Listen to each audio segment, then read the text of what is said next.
ब्रह्मज्ञानी परम पूज्य श्री खप्तर बाबाद्वारा रचित स्वास्थ्य विज्ञान। रक्तको गति 129। रगत शरीरमा निरन्तर घुमिरहन्छ। यो घुम्ने शक्ति कसले दिन्छ? यो एक विचारणीय प्रश्न छ। यसको कारण यो हो कि हृदय मासुको एक थैलीले बनेको हुन्छ। यसभित्रका मासुको स्नायु स्वयं सङ्कुचित हुन्छ र फुक्छ। जुन बखत रक्ताशय हृदय रगतले भरिन्छ र त्यस समय यसका स्नायुहरू सङ्कुचित भएर त्यस रगतलाई बाहिर निकाल्न कोसिस गर्दछन्। अतएव एकपटक खाली हुन्छ। खाली हुने बित्तिकै रक्ताशयका स्नायुहरूले फेरि दोस्रो रगत आउने बाटो दिन्छन्। हृदयको स्नायुको यो एक स्वभाव नै हो। 130। हृदयमा रक्त रहने भिण्ड खण्ड छन्। त्यसभित्र पर्दावाल एक द्वार भाल्भ छ। त्यस ढोकाको पर्दा बारम्बार खुल्ने र बन्द हुने गर्छ। हृदयको एक खण्डमा रक्त भरिएको हुन्छ। जुन बखत त्यो रगत आफ्नो स्थानमा खुम्चेर बाहिर निक्लन्छ त्यस बखत उपर्युक्त सामुन्नेको खण्डको ढोकाको पर्दा खुल्दछ र त्यसमा जाने बाटो मिल्दछ। यहाँबाट त्यस रगतलाई नसाहरूले खिचेर लैजान्छन्। हृदयको यो दोस्रो खण्डको ढोकाको पर्दा खुल्दछ र त्यसमा जाने बाटो मिल्दछ। हृदयको यो दोस्रो खण्ड पनि सङ्कोच हुने र विस्तार हुने भइरहन्छ।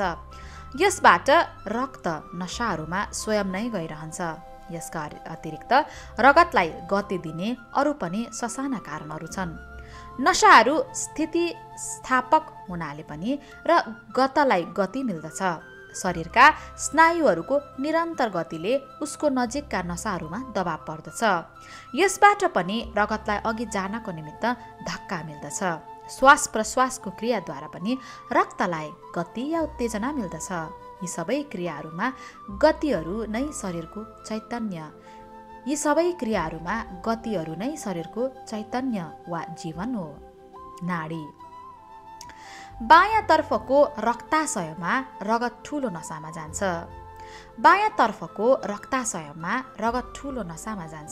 जसबाट नसा मोटो हुन्छ या फुल्दछ। यस क्रियाको धक्का नसाको आरम्भिक किनारसम्म पुग्दछ। यस्तो हरेक धक्कालाई नाडीको क्षति भन्दछन्। हृदयको प्रत्येक सङ्कोचनबाट नै प्रत्येक पटक नाडीको गति उत्पन्न हुन्छ। यस्तो सङ्कोचनका धक्का या गतिको क्रिया हरेक युवा पुरुषको शरीरमा 1 मिनेटमा प्राय 75 पटक हुन्छ। रगत पानीको बेग जस्तै एक धमनीबाट गएर त्यसको असङ्ख्य शाखा प्रशाखाहरूमा सम्पूर्ण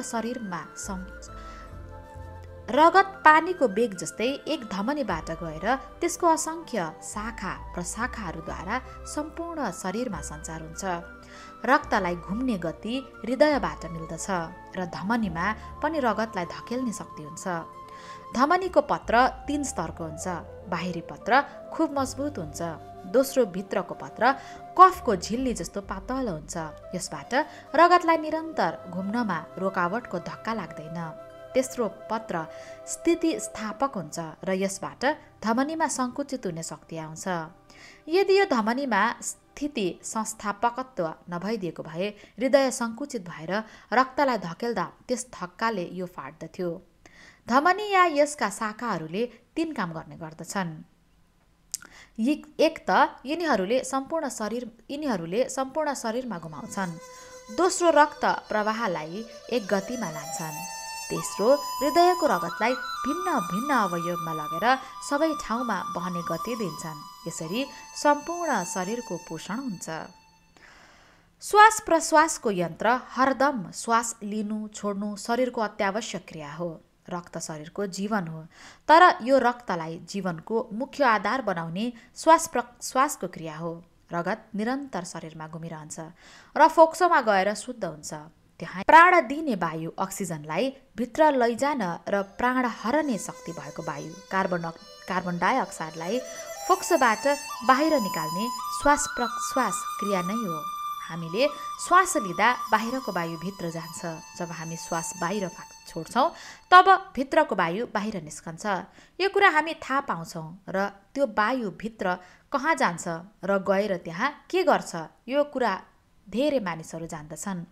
जबसम्म यो कुराको ज्ञान हुँदैन तबसम्म यो क्रियाको राम्ररी प्रयोग हुन सक्दैन। 131 श्वास नली। श्वास नली शरीरभित्र ज्ञानतन्तु र गतितन्तुका असङ्ख्य जोडा धमनी र नसाको रौँ जस्ता मसिना जालाहरू फैलिएका हुन्छन्। ठिक यस्तै दुई ठुला ठुला जाल दुवै फोक्सोमा वायुनलीको शाखा प्रशाखाहरूद्वारा फैलिएका छन्। नाकदेखि फोक्सोसम्मका मार्गलाई श्वासनली भन्दछन्। वायु नाकद्वारा गलाको पछिल्लो भागबाट स्वर नलीमा गएर श्वासनलीबाट फोक्सोमा जान्छ। स्वर नली र श्वास नली यी दुवै एकै मार्ग हुन्, तर यसको भिन्न भिन्न क्रिया बुझाउनका लागि दुई भाग कल्पना गरिएको छ। माथिल्लो भाग जुन जिब्रोदेखि गलाको नलीसम्म आएको छ त्यसलाई स्वरनली भन्दछन् र तल्लो भागलाई श्वासनली भन्दछन्। श्वासनलीको माथिल्लो भाग मोटो हुन्छ। गलाको माथिल्लो भागमा जुन घाँटी देखिन्छ त्यो स्वरनलीको भाग नै हो। यस घाँटीको काम आवाज उत्पन्न गर्नु हो। यसको तल्लो भागको दुवैतर्फ स्वर तार भोकल कर्ड्स छन्। यी स्वर तार सितारको तार जस्तै काम गर्दछन्, अर्थात् भिन्न भिन्न स्वर उत्पन्न गर्दछन्। यी तारको बीचको बाटो लामो सङ्कुचित र तिनकुने हुन्छ। यसद्वारा वायुको सञ्चार हुन्छ। यस मार्गको नाम कण्ठद्वार हो।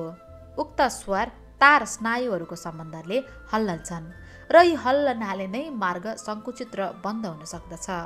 यस मार्गद्वारा हावा बाहेक अरू केही आउन सक्दैन।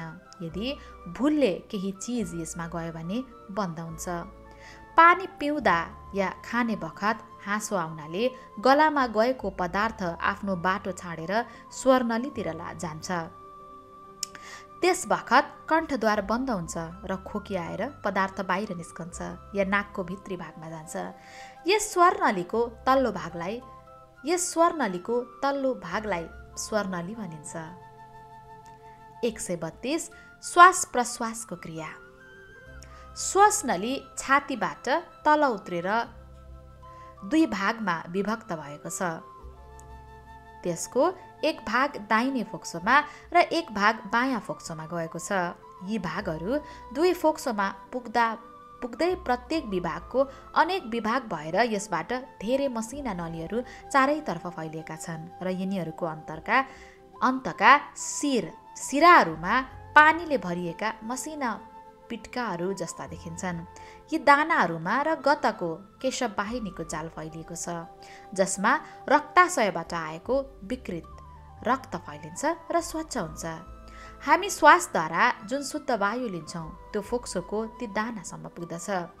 यी वायु जति शुद्ध हुन्छन् हाम्रो फोक्सोको र गत पनि त्यतिकै शुद्धि हुन्छ। यी वायु जति शुद्ध हुन्छन् हाम्रो फोक्सोको रगत पनि त्यति नै शुद्ध हुन्छ र रक्तको कार्बोनिक एसिड ग्यास बाहिरबाट गएको फोक्सोमा दाना या कोटामा प्रविष्ट भएको वायुमा मिल्दछ। त्यस वायुको अक्सिजन रक्तमा गएर मिल्दछ। यो प्राणवायुद्वारा शुद्ध गरिएको रक्त फेरि हृदयमा जान्छ।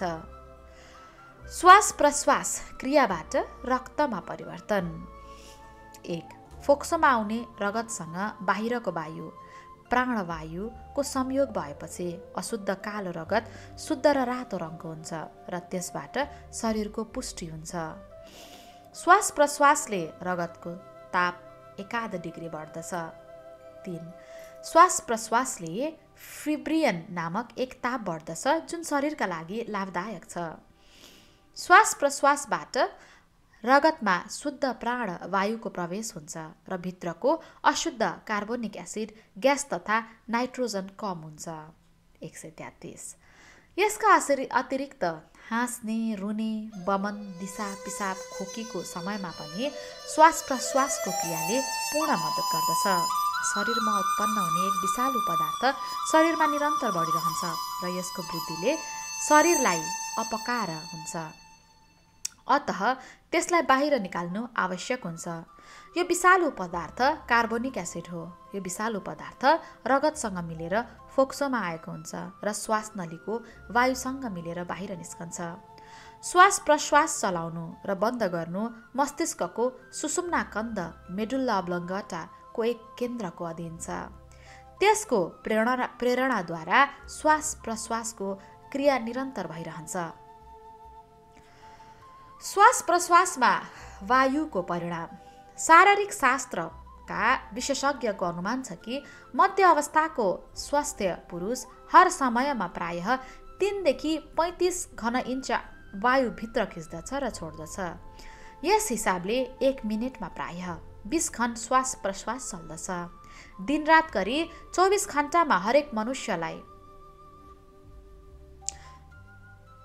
6,86,000 या 7 लाख घन इन्च वायु आवश्यक हुन्छ। मेहनतको काम गर्ने मानिसलाई यो भन्दा बढी आवश्यक हुन्छ। यस अनुमान अनुसार श्वासघर या श्वासको कोठामा कति वायु हुन्छ र कति मानिसलाई पुग्न सक्दछ भन्ने अनुमान सजिलोसँग गर्न सकिन्छ। यस ज्ञानद्वारा विवेकी विचारवान व्यक्ति आफू बस्ने ठाउँमा आवश्यकता अनुसार स्वच्छ वायुको प्रबन्ध गर्न सक्दछ। साधारण एक मनुष्यका लागि 7-7-7 को कोठा आवश्यक पर्छ। साधारण एक मनुष्यको लागि 7x7x7 को कोठा आवश्यक पर्छ। डाइजेस्टिभ सिस्टम, पक्वाशय यन्त्र। शरीरका भिन्न भिन्न क्रियाहरूमा पाचन क्रियालाई शरीरको निमित्त एक अत्यन्त आवश्यक भाग बनिएको छ। रक्त शरीरको लागि जीवन स्वरूप छ, तर यो रगतको पुष्टि पाचन क्रियाबाट उत्पन्न रसद्वारा हुन्छ। अतएव पाचन क्रिया कसरी हुन्छ भन्ने जान्नु अत्यावश्यक छ। पाचन क्रिया। पाचन क्रियाको विषयमा पाचन क्रियाको स्थान, पाचन क्रिया पूर्ण गर्ने अवयव, रस र भिन्न भिन्न स्थानमा भोजनमाथि पर्ने प्रभाव जान्नु अत्यावश्यक छ। मुख, आमाशय र आन्द्रा यी नै पाचन क्रियाका मुख्य स्थान हुन्। मुख, आमाशय, कलेजा, गिजा र आन्द्रा यी पाचन क्रियाको लागि भिन्न भिन्न रस उत्पन्न गर्ने अवयव हुन्। थुक, जठर, रस, पित्त र आन्द्राको किसिम किसिमका रस यी नै पाचन क्रियालाई पूरा गर्ने पदार्थ हुन्। 134। मुखमा थुकको काम। मुखमा भोजन चपाउने क्रिया हुन्छ। थुकले यस क्रियालाई मद्दत गर्दछ। पाचन क्रियाको काममा थुकको आवश्यकता हुने हुनाले त्यसलाई उत्पन्न गर्ने पिण्ड ग्ल्यान्ड्स मुखमा हुन्छन्। 2 कानको नजिक, 2 जिब्रोको नजिक र 2 बङ्गराको तल मुखमा थुक कुन कुन भागबाट हुन्छ यसको अनुभवद्वारा अनुमान गर्न सकिन्छ। थुकले भोजनसँग मिलेर निम्नलिखित कार्य गर्दछ। थुकले जिब्रो निरन्तर भिजेको हुन्छ। यसले भोजन चपाउने र बोल्नमा जिब्रोलाई मद्दत मिल्दछ। खाने पदार्थ दाँतद्वारा चपाइन्छ। खाने पदार्थ दाँतद्वारा चपाइन्छ। यसलाई थुकले एक रस बनाइदिन्छ र यसो हुँदा भोजनको स्वाद सजिलै थाहा पाउन सकिन्छ। थुकले भोजनमा मिलेर भोजनलाई नरम बनाउँछ। यसबाट चपाउन तथा निल्न सजिलो हुन्छ। थुकले भोजनमा मिलेर रासायनिक क्रिया गर्दछ र विशेष गरेर स्टार्च भएका पदार्थलाई पच्न योग्य बनाइदिन्छ। आमाशयमा हुने पाचन क्रिया। मुखमा चपाएको भोजन अन्ननलीद्वारा आमाशयमा जान्छ। आमाशयमा गएपछि भोजन जठर रससँग मिल्दछ। आमाशयभित्रको कफको पर्दा मौरीको चाका जस्तै हुन्छ।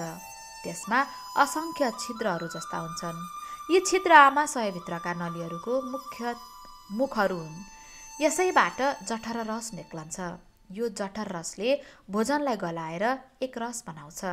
यो रसमा सबभन्दा बढी पानी र 1000 भागको 5 भागमा अरू पदार्थ हुन्छन्, जसमा नुनिलो, गुलियो, अमिलो आदि हुन्छन्। आमाशयमा गएपछि सबै किसिमको अन्नको एकै किसिमको पाचन क्रिया हुँदैन। कतिपय नरम पदार्थ छिटै पच्दछ।